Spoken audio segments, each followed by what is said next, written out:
வணக்கம். இது நம்ம கிச்சனில் நம்ம இன்றைக்கி என்ன பண்ண போகிறோம் அப்படின்னா ரவா தோசை வந்து நம்ம கிச்சனில் வந்து நம்ம ஏற்கனவே போட்டிருக்கோம். இருந்தாலும் ஒரு 3-4 மெத்தடில் நான் பண்ணி பார்த்தேன். அந்த 3-4 மெத்தடுமே ரொம்ப நல்லா வந்தது.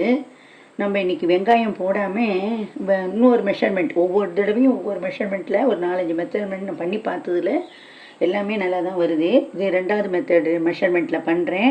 இதையும் உங்களுக்கு தேவைப்பட்டதுன்னா பண்ணி பாருங்க. இப்போ நான் இதுக்கு வந்து 100 ரவா எடுத்துட்டுருக்கேன். இந்த ரவையை வந்து வறுத்துக்கணும், ட்ரை ரோஸ்ட் பண்ணணும். வெறும் உல்பச்சட்டியில் வறுக்கணும். 2-3 மெத்தடில் நான் பண்ணி பார்த்ததுக்கும் நல்லா வந்தது. இது வறுத்துட்டு பார்ப்போம். இப்போது ரவை நல்லா வறுபட்டு கொடுத்து அவ்வளோதான். நான் இப்போ இதை எடுத்துகிட்டு ஒரு பாத்திரத்தில் கொட்டிட போகிறேன். இப்போ நம்மளுடைய இந்த வறுத்த ரவை வந்து நல்லா ஆறணும். ஆறினதுக்கப்புறம் பார்க்கலாம். இப்போ ரவை ஆறிட்டு இதை நம்ம ஜலம் விட்டு நல்லா ஊற வைக்கணும். 100 கிராம் ரவை எடுத்துகிட்டு இருக்கோம் இல்லையா, 300 மில்லி ஜலம் விட்டு நல்லா ஊறணும். ரவை நல்லா ஊறினதுக்கப்புறம் தான் நமக்கு வேலையே. நான் இதில் 1.25 விட்டால் 300 மில்லி வரும். நான் எடுத்துட்ட அளவுக்கு நம்ம என்ன அளவு எடுத்துக்கிறேங்கிறத சொல்கிறேன். இல்லை நல்லா ரவை ஊறி வரட்டும், பார்க்கலாம். இப்போ ரவை நல்லா ஊறின்ருக்கு. இது நல்லா ஊறணும். ஊறினதுக்கு தான் மற்ற ஐட்டம் எல்லாம் சேர்க்கணும். நான் மெஷர்மெண்ட்டு மட்டும் சொல்கிறேன். வந்து இதுக்கு மொத்தம் நான் எடுத்துட்ட அளவுக்கு இன்றைக்கி 1 லிட்டர் தண்ணி தேவைப்படும். இந்த ரவைக்கு 100 ரவா போட்டுருக்கோம். 100 கிராம் ரவா. இதுக்கு வந்து அதாவது அழாக்கில் அரை அழாக்கு போட்டுருக்கேன். இதுக்கு 300 மில்லி ஜலம் விட்டுருக்கேன். மீதி 700 மில்லி ஜலம் அளந்து வச்சுருக்கேன். ஒரு அழாக்கு வந்து 200 மில்லி பிடிக்கும். அதுக்கப்புறம் இது ஒரு அழாக்கு 200 கிராம். இது வந்து 300 கிராம் 1 அழாக்கு அரிசி மாவு. அப்புறம் இது இல்லாமல் இதுக்கு என்னென்ன தேவைன்னா உப்பு, ஜீரகம், மிளகு வந்து இப்போ தான் பவுட்ரு பண்ணி இதில் எடுத்து வச்சுருக்கேன். ஒன்றும் புத்தலமாக எடுத்து வச்சுருக்கேன். இப்போ இதில் வந்து இந்த கோதுமாவை போட்டு விடலாம். மைதா சேர்க்குறவாழ இருந்தால் மைதா சேர்த்துக்கிறாங்க, சௌரியம். இப்போ முழு மிளகாய் போட்டு அவெல்லாம் எடுத்து போட்டுருவாங்கிறதுக்காக நான் படாமலும் மிளகு பொடி போட்டிருக்கேன். ஜீரகம் கொஞ்சம் நிறையவே போட்டுக்கலாம். அப்புறம் இதில் இஞ்சி, பச்சை மிளகாய், கருவேப்பிலை 3த்தையும் நான் கட் பண்ணி வச்சுருக்கேன். பெருங்காயம், இதுக்கு பெருங்காயம் போடணும். நான் இன்றைக்கி வந்து இது போட போகிறதில்ல, வெங்காயம் போடாமல் வைக்கலான் இருக்கேன். அப்புறம் இதுக்கு தேவையான உப்பெல்லாம் வந்து அளவு சொல்ல முடியாது. கை திட்டம் இருந்தாலும் ஒரு அழாக்கு உப்புனாக்க 1 டீஸ்பூன் அளவு உப்பு போடலாம். அதான் கணக்கு.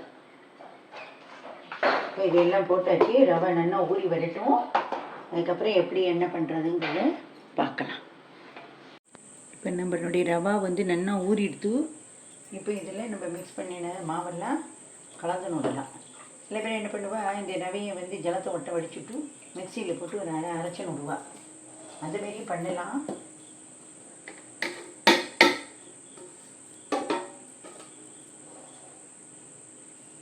இப்போ நம்ம அளந்து வச்ச ஜலத்தை வெட்டி விடலாம்.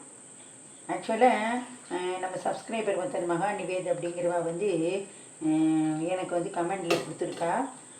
இந்த கேஸ்ட் அயர்ன் தோசைக்கல் வந்து நடுவில் கருகும், வந்து சரி வராது. நான் வந்து வேறு தோசைக்கல் வந்து அதாவது தண்டவாளக்கல்லையே ஷீட் அயர்ன் அந்தமாரி நல்லா ஃப்ளாட்டாக வாங்கியிருக்கேன். அதுமாரி நீங்களும் வாங்கிக்கோங்கோ அப்படின்னு சொல்லியிருக்கா. அவளுக்கு ரொம்ப ரொம்ப தேங்க்ஸ், ரொம்ப நன்றி அவளுடைய இன்ஃபர்மேஷனுக்கு. எனக்கு இந்தமாரி இந்த டவுட்ஸ்லாம் இப்போ வந்து இப்போ இருக்கிற என்ன தான் எனக்கு பண்ண தெரிஞ்சாலும் இதெல்லாம் வந்து சில பேருக்கு அவளுடைய எக்ஸ்பீரியன்ஸில் நல்லா தெரியும். அவள் சொன்னதுக்கு எனக்கு ரொம்ப ரொம்ப தேங்க்ஸ், ரொம்ப நன்றி. இந்தமாரி சொல்லியிருக்கா. இப்போ நான் இந்த கல்லை என்ன பண்ணுறதுன்னு தெரியாமல் முயற்சிட்டுருக்கேன். வந்து பார்ப்போம் இது எப்படி என்னங்கிறதையும் பார்க்கலாம். அவள் சொன்ன மெஷர்மெண்ட்லேயும் நான் பார்த்துருக்கேன். இந்த மாமி சொல்லியிருக்கா, மகாலட்சுமி நிவேத் அப்படிங்கிறவ வந்து அவள் சொன்ன மெஷர்மெண்ட்லேயும் நான் பார்த்துருக்கேன். ரொம்ப நல்லா வரும். அந்த மெஷர்மெண்ட்லேயும் ரொம்ப நல்லா வரும். நான் இப்போ கொஞ்சம் ஜலத்தை நிறுத்திட்டு நல்லா ஒரு தோசையை பார்த்துட்டு அதுக்கப்புறமா தேவைப்பட்டால் இந்த மிச்ச ஜலத்தை விட்டுக்கலாம், இல்லைன்னா வேண்டாம். ஆனால் கொஞ்சம் ரவை வந்து ஊற ஊற மாவு லேட்டாக ஊறிக்கும். அப்போ இந்த ஜலம் வந்து கரெக்டாக தேவைப்படும். நம்ம எடுத்து வச்சுருந்த ஜலமும் இந்த கரைச்ச மாவுக்கும் சரியாக இருக்கும். இப்போ தோசை வாக்கிறத பார்க்கலாம். இப்போ கல் நல்லா சூடாகிட்டு இப்போ நம்ம வந்து தூக்கி விடணும். அப்போ தான் கண்ணுக்கு நல்ல கல் நல்லா இன்னும் கூட சூடாகணும். நம்ம இன்னும் ஆகலை. சூடாக தான் தோசை வந்து கண்ணாக வரும்.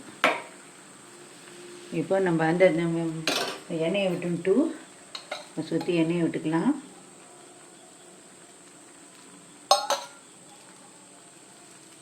இப்போ இது நல்லா வேகட்டும். நான் மிச்ச ஜலம் வச்சுருக்கேன் இல்லையா, இந்த ஜலத்தையும் இதில் இப்போ இருக்கிறதுல பாதி விட்டுக்க போகிறேன். அப்புறம் ரவை ஊற விட்டு விடுவேன் மீதியும்.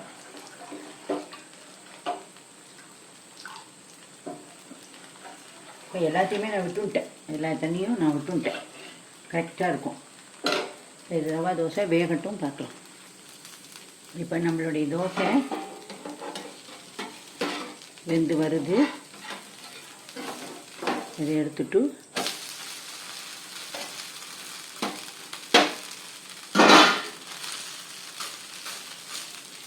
என்னென்ன வேகட்டும் பார்க்கலாம். நான் வந்து இதில் இன்றைக்கி வெங்காயம் போடலை, வெஜிடபிள்ஸும் எதுவும் போடலை. நான் கரெக்டாக எடுத்து வச்சுருந்த ஜலத்தை கரெக்டாக விட்டுன்ட்டேன். நம்ம பார்க்க இது ஊறிண்டு கரெக்டாக இருக்கும். இன்றைக்கி மகாலட்சுமி நிவேதம் அப்படிங்கிறவா என்னுடைய இதுக்கு வந்து இந்த கேஸ்ட் அயர்ன் தோசைக்கல்லை பற்றி இதில் கருகும் அவளுடைய எக்ஸ்பீரியன்ஸை சொல்லியிருக்கா. அதேமாரி இந்த வீடியோவை பார்க்குறவா யாராவது அவளுடைய எக்ஸ்பீரியன்ஸ் தெரிஞ்சால் சொல்லுங்கோ. வாத்தில் என்ன கல் வச்சுருக்கேள், நீங்கள் எந்த கல் யூஸ் பண்ணுறீங்கிறத சொன்னீங்கன்னா எல்லாருக்குமே யூஸ்ஃபுல்லாக இருக்கும். அவள் வந்து எனக்கு அவளுடைய இதை ஷேர் பண்ணிட்டதுக்கு அவளுக்கு ரொம்ப ரொம்ப தேங்க்ஸ் அப்படின்ட்டு நான் இது மூலமாக சொல்கிறேன். இப்போது இந்த கல்லை வந்து நான் ரிட்டர்ன் பண்ணினா வாங்குபாளா அப்படிங்கிறது யாருக்காவது தெரிஞ்சாலும் அந்த விஷயத்தையும் சொல்லுங்க.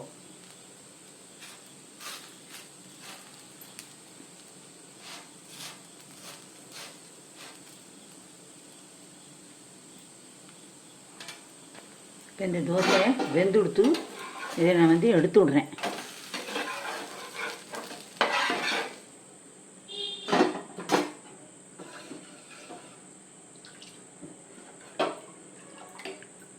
இப்போ இன்னொரு தோசை வாப்பேன்.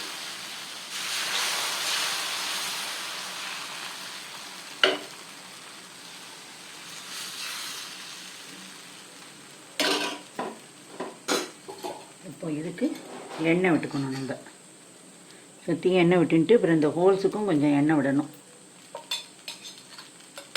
திருப்பி போட்டு எண்ணெய் விடணும் அவசியம் இல்லை. ஹோட்டல்ஸ்லாம் வந்து ரவா தோசையை திருப்பி போட்ட பழக்கம் கிடையாது. இருந்தாலும் நம்ம ஆற்றுல நான் திருப்பி போட்டு பழக்கம் ஆனதுனால நான் திருப்பி போடுறேன். நீங்கள் உங்களுக்கு எப்படி பழக்கமோ அதேமாரி நீங்களும் பண்ணுங்க. இப்போ நம்மளுடைய தோசை வந்து ஒரு சைடு வெந்துடுத்து, இன்னும் கூட கொஞ்சம் வைக்கிறதுனால வைக்கலாம்.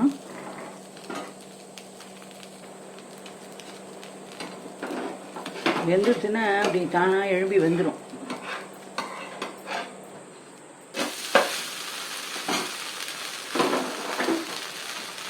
ரெண்டு பக்கமும் வேகட்டும். இப்போ நான் அடுப்பை ஆஃப் பண்ணிவிட்டு அதை உங்களுக்கு காட்டுறேன். இந்த தோசை வந்துடுது. இதேமாரி நீங்களும் பண்ணி பாருங்க.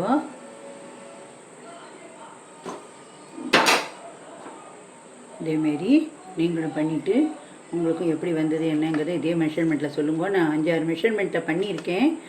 வந்து எல்லாமே நன்னா வந்திருக்கு. இந்த மெத்தடும் நன்னா வந்திருக்கு. உங்களுக்கு எந்த மெத்தட் பிடிச்சிருக்கோ அது பண்ணுங்க. நான் வர இதில் வந்து ஒவ்வொரு வீடியோலையும் நான் பண்ணின மெத்தட் படி போடுறேன். உங்களுக்கு யூஸ்ஃபுல்லாக இருந்தால் அதை எடுத்துக்கோங்க. இப்போ நம்ம பாத்தில் காத்தால வச்ச டிஃபன் சாம்பாரே இருக்குது. அதனால் இப்போ நான் வேறு எதுவும் பண்ண போகிறதில்ல. அதையே குழந்தைகளுக்கு தொட்டுக்கிறதுக்கு விட போகிறேன்.